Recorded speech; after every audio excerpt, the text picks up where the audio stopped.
Ladies and gentlemen, welcome to Azeroth Daily for what is now the 27th of April 2011. Sorry for being so late today. I've been catching up on sleep from the I-42 event where I basically had none of it and the travel took quite a lot out of me, so I've had a fairly laid-back day.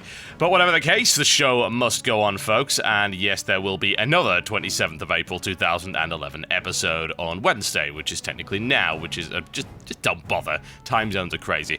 My name is TotalBiscuit, bringing you your daily dose of WoW news and comment. In the headlines today, patch 4.1 has been released on the North American servers and is in the process of being patched onto the European. It's entitled Rise of the Zandalari, and in the background you can see a trailer for it. Now, there is a link to said trailer in the description below this video. If you'd like the voice acting, I'd certainly recommend that you do just that. And the primary features of this particular patch involve the rehashed dungeons, those two 5-mans. They used to be raid dungeons in the vanilla game, as well as TBC respectively, Zul'Gurub and Zul-Aman. Also the guild challenge system, which allows you to exceed your normal daily experience cap by completing various challenges, and the guild finder, and a new dungeon finder call to arms system, as well as a large number of balance changes and additional smaller features. You can check out the full patch list in the description below this video if you'd like to know exactly what is going into this particular patch.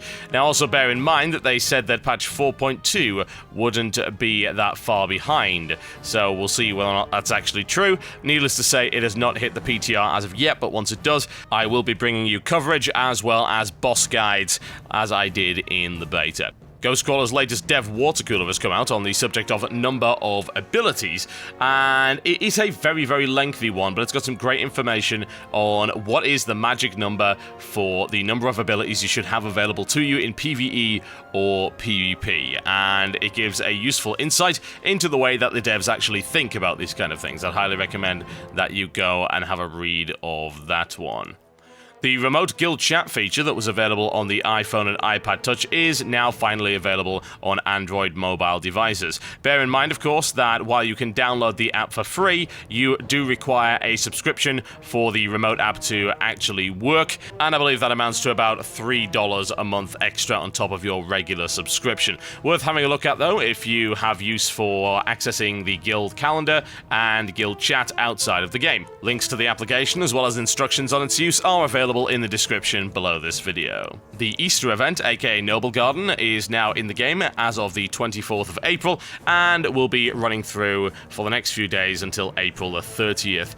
And the highlights of this event apparently include the Noblegarden egg hunt and daily quests, certain rare Noblegarden treats and prizes, and chocolate as a currency. So that's all available in game right now if you want to go check that out. And I will be bringing you some achievements from this particular festival in tomorrow's show. The achievements have been delayed, so I can't do them today, I'm afraid, because we just had some problems filming with the patch and everything like that, getting everything finished off, because the person who records my footage now for achievements is actually in the States, so you see how it goes. That should be happening tomorrow, though, folks, so keep an eye out for that if you're interested in information and a little bit of a guide as to how to tap Noblegarden for some free achievement points.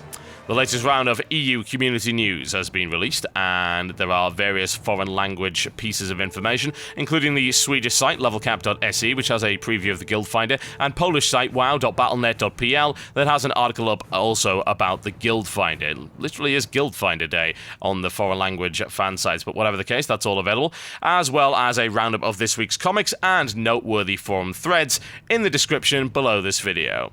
And with that, it's time for your Daily Blues. Kyrie doesn't seem to understand how the item durability system works by going on about the subject of not being rezzed for being lazy, and this person basically refused to run back like everybody else, and then was kicked out of the group after making a "well, excuse me, princess" remark, which, to be fair, is kind of funny. Bashiok gets in there with a nice little line and claims, of course, "Are you implying that you believe being resurrected by a player will not cause you durability loss? If so, you're incorrect. You lose durability on death, not from releasing."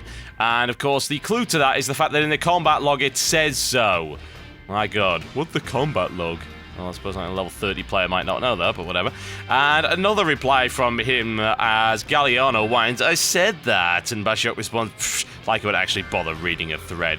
Indeed, Bashiok, that is the right attitude to take. I would like you to keep your sanity. What's left of it. Cinnamon posts on the subject of reading forum posts. This is a little bit meta, isn't it? Let's read this post about reading posts. And you can't... No, you probably can believe it. I was going to say you can't, but yes, you can. This person just posted an entirely new thread to whine about those posts that I just gave you. I.e. the Bashiok posts, the ones that were obviously joking around and trolling a little bit, this massive great rampage. Now give me one good reason why you think you're better than everyone else. If you blues can't be bothered, why make such a fuss when we who pay for your game don't? Can you say hypocrite? I can say lack of goddamn capital letters and grammar, but whatever. And yes, this entire thread goes to hell, and Bashiok decides to respond. Now give me one good reason why you think you're better than everyone else. I'll give you 5. I have a mustache. I drive an 81 Toyota Tercel. I have a golden potato. I can lift a gallon of milk above my head. I got attacked by killer bees once. Well, quite. I really can't actually dispute that logic. And when challenged by a poster called Carrot that claims that he is better because he has a full beard, Bashiok responds, yeah, well, I could be lazy too. Maintaining a mustache takes effort.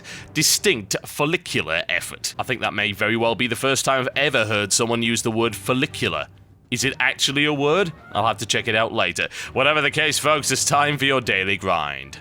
The legend of Stalin continues, and bear in mind that this is the Cataclysm version of this questline, which is completely different to the old one, which was actually a 13-part quest that took you all over the place. This one actually involves Tobias Mistmantle, who is his brother, and was, of course, one of the people in Gilneas. So, back in Vanilla, and all the way through to Cataclysm, there was no contact between these two, and Tobias has only just got out of Gilneas, and he ends up arriving in Darkshire in order to try and find out exactly what was going on there. And bear in mind that Stalin was killed in the quest line and buried. However, there's still an awful lot of evidence that needs to be gathered, and that's as this questline continues, Tobias discovers the truth about Stalin and the fact that he, in fact, was a mass murderer and ended up having an indecent attraction to one of his students. He was a teacher in the schoolhouse and ended up killing her suitor, and apparently entire family with an axe. So that's a little bit unfortunate. And you can continue to find out exactly what happens as you go through this quest, and I'll bring you one more video showing you the conclusion in tomorrow's show. And with that, it's time for your weekly feature, and we're going to do Machinimondays today. I know it's not Monday, but we didn't have a show yesterday. I'm going to get that done, and tomorrow I will bring you 2 features, Court of Law and Achievement Hog. Now, this one is an interpretation of Pride and Prejudice using the World of Warcraft game engine. So the question is, more to the point, does it massacre the original? Or would I care? I'm sorry, I don't like Pride and Prejudice. Why would I? Not enough explosions. Whatever the case, this is not what I would call an accurate interpretation of Pride and Prejudice, and that is probably for the best. This is just weird in a lot of different ways. It has some of the most inappropriate music I have ever heard. When I started watching it, I thought this was done by a 12-year-old, but as it turns out, it says it was for a school project, but I believe the person claims to be 19. Whatever the case, it actually rapidly gets quite funny, regardless of the fact that the initial music, such as things from 300 and all sorts of other really inappropriate soundtracks, come into play. It's a bunch of sketches that have a very loose association with Pride and Prejudice, including the names of people from Pride and Prejudice, and actually, come to think of it, that was pretty much everything that's even remotely related to it.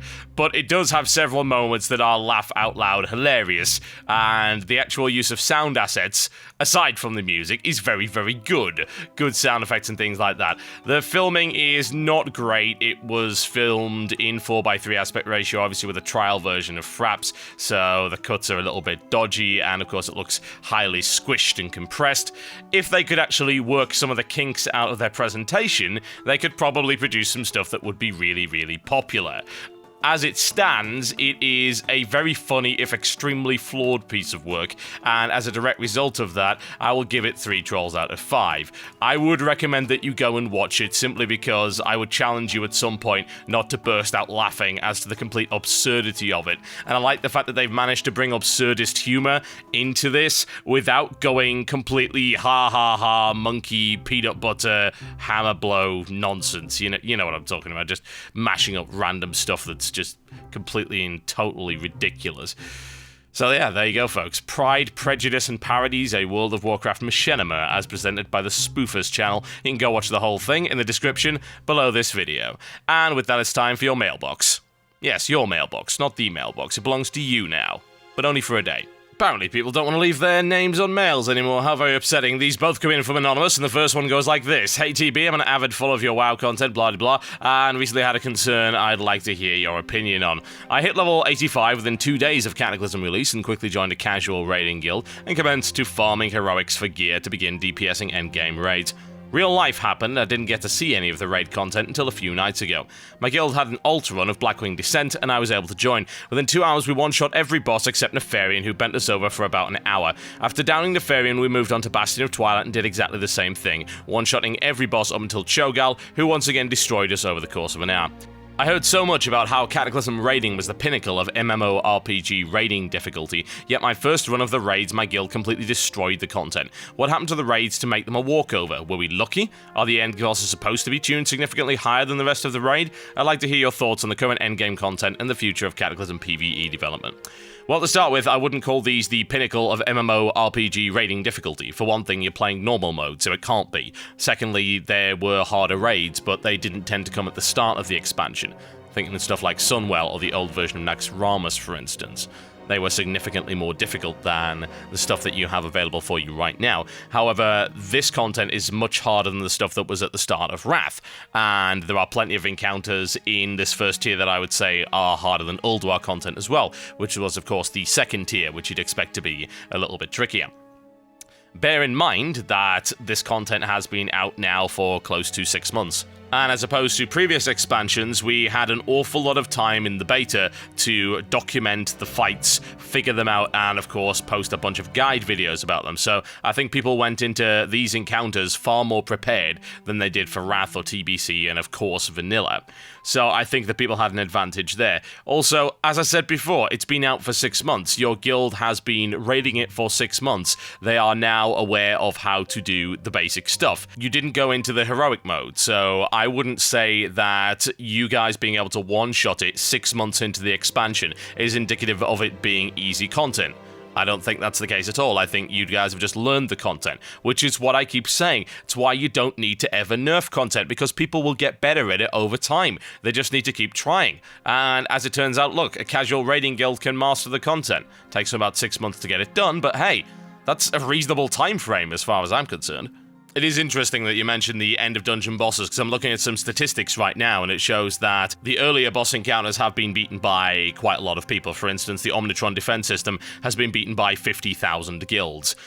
You then get down to, say, Kimmerbron and Tramides, and you're looking at 66% of active raiders have beaten those bosses, and then Nefarian, it plummets down to 26%. Same with Cho'Gall, you've got 50,000 guilds, that's 91% of active raiders have beaten Harfus Wormbreaker, and yet for Ascendant Council it goes down to 34,000, which is 62%, and then for Cho'Gall it goes down to 43%, and again, same for Alakir as well. It is fairly obvious that the end of dungeon bosses are designed to be significantly more challenging, and to be fair, that's been the case for a very, very long time. I'm trying to think of specific examples where the end boss was not, in fact, significantly more challenging than the average difficulty level of the rest of the dungeon. I'm not really coming up with it. Let's see.